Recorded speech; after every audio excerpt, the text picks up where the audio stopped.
Welcome back. It's about 20 minutes after high water.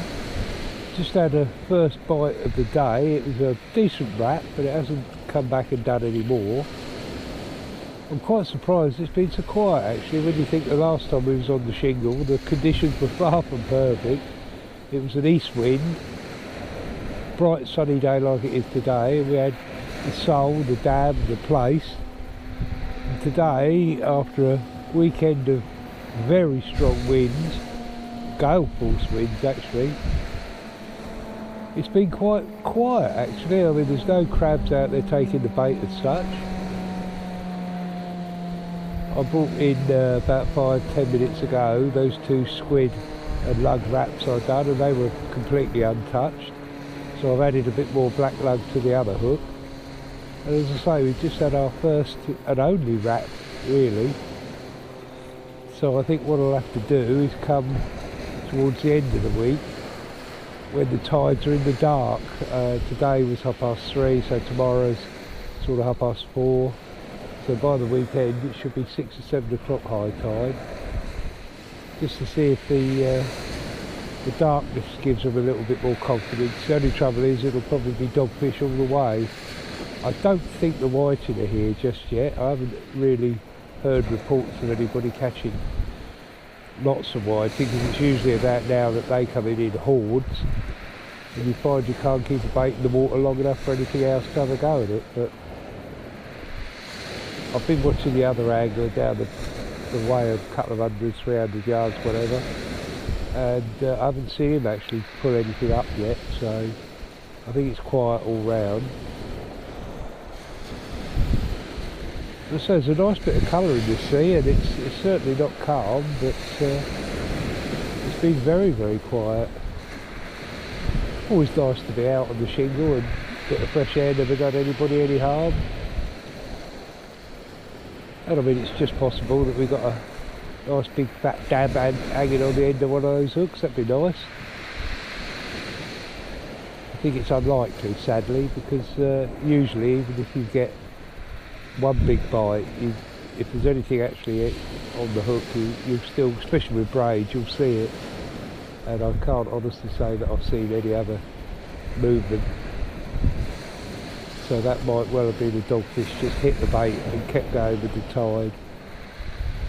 They do that sometimes. They sort of half hit it and miss it and go straight down tide. So but we'll have a look in a minute or two and see if there's anything on there.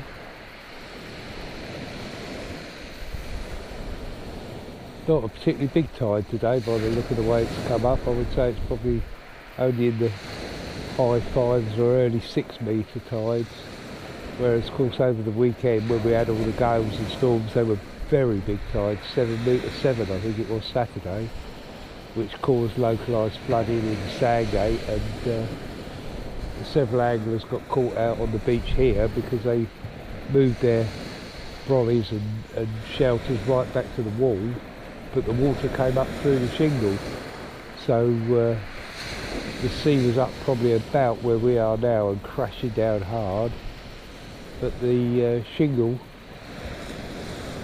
above it and across towards the wall got flooded just as badly. I actually saw on Facebook one of the pictures of poor old boy's gear floating away down the South Main River, and I mean, he managed to get it all, but you know, it ruined his day. Always be aware when you come to these places, especially if you've never fished them before. Have a look at the tide line. You can usually tell where the last tide came to by the debris. Recently along here, it's been quite high, as I say, because of those gales. You can actually see, I'll just turn you around, you can actually see the weed. That would have been where over the weekend the tide came to, so it didn't leave a great deal to the wall, probably about 10 metres, but generally that would be down this slope that you can see in front of me. But that's a good guide. If you look at where the tide line was on the last tide, if you fish slightly above it, you're absolutely sure of not being flooded out.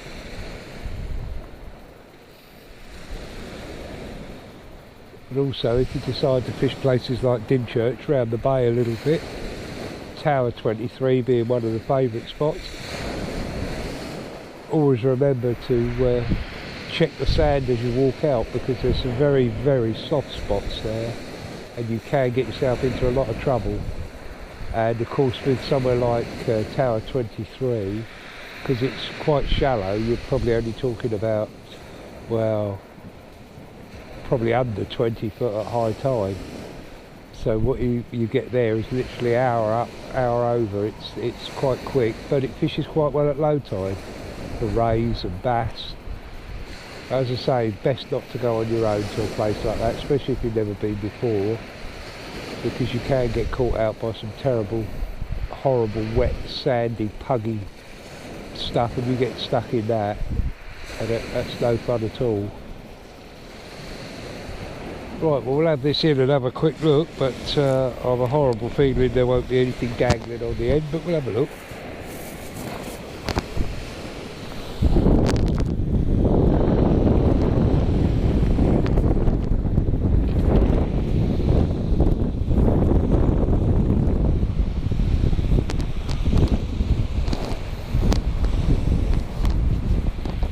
Just try and get it so you can see past me zip.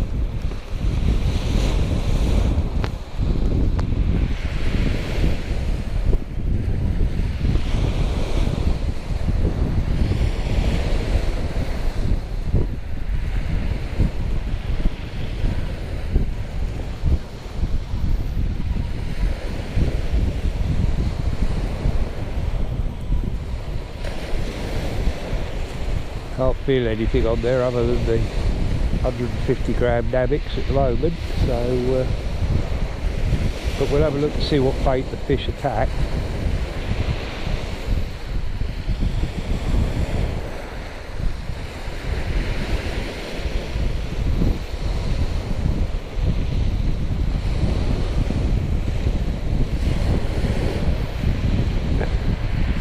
No, nothing on there. Let's have a look.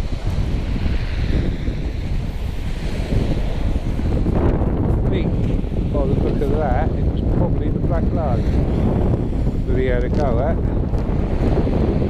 Seems to be about the only one that's got any damage, so I'll put a bit more black lug on that. I think the lug and squid wraps are okay. We'll have one more cast and see what happens.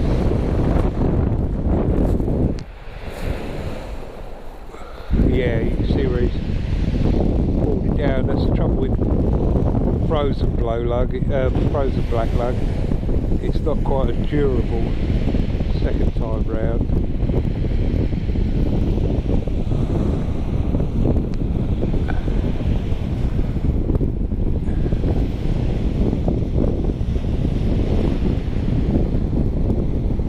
We'll put a fresh bit on anyway and see how we go.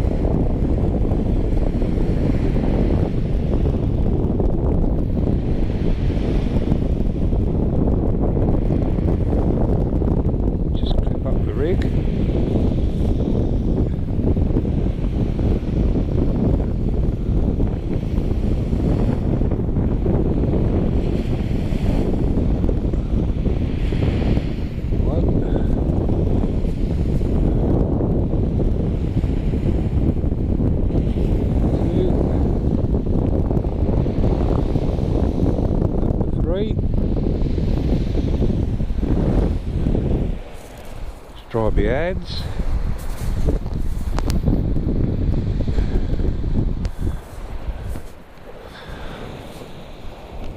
I always wear a glove when I'm casting with a fixed spool because it is quite vicious on your thumb.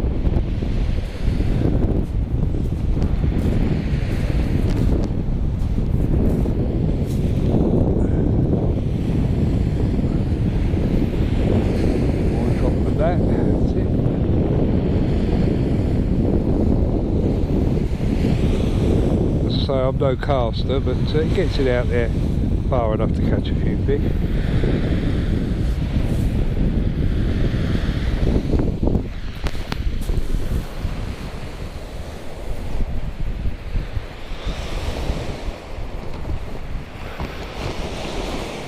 Probably going about, well, 100 metres perhaps. Just let the tide pick it up. Yep, tide pick that up.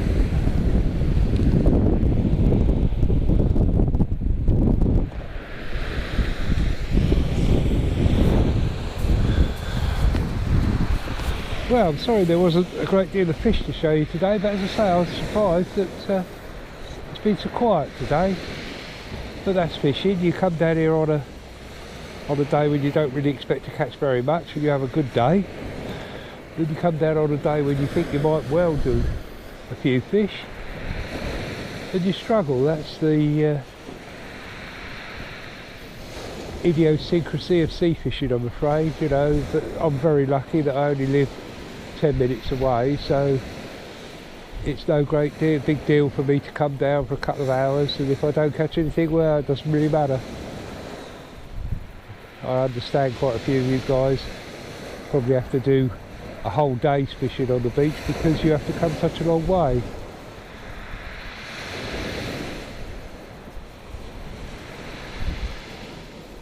But the thing is, like with our sport, you just enjoy it for the day. If you do well, you do well. If you don't, it doesn't matter. Always next time. Well, thank you for watching these little videos. Hope you enjoyed it, and I'll see you again soon.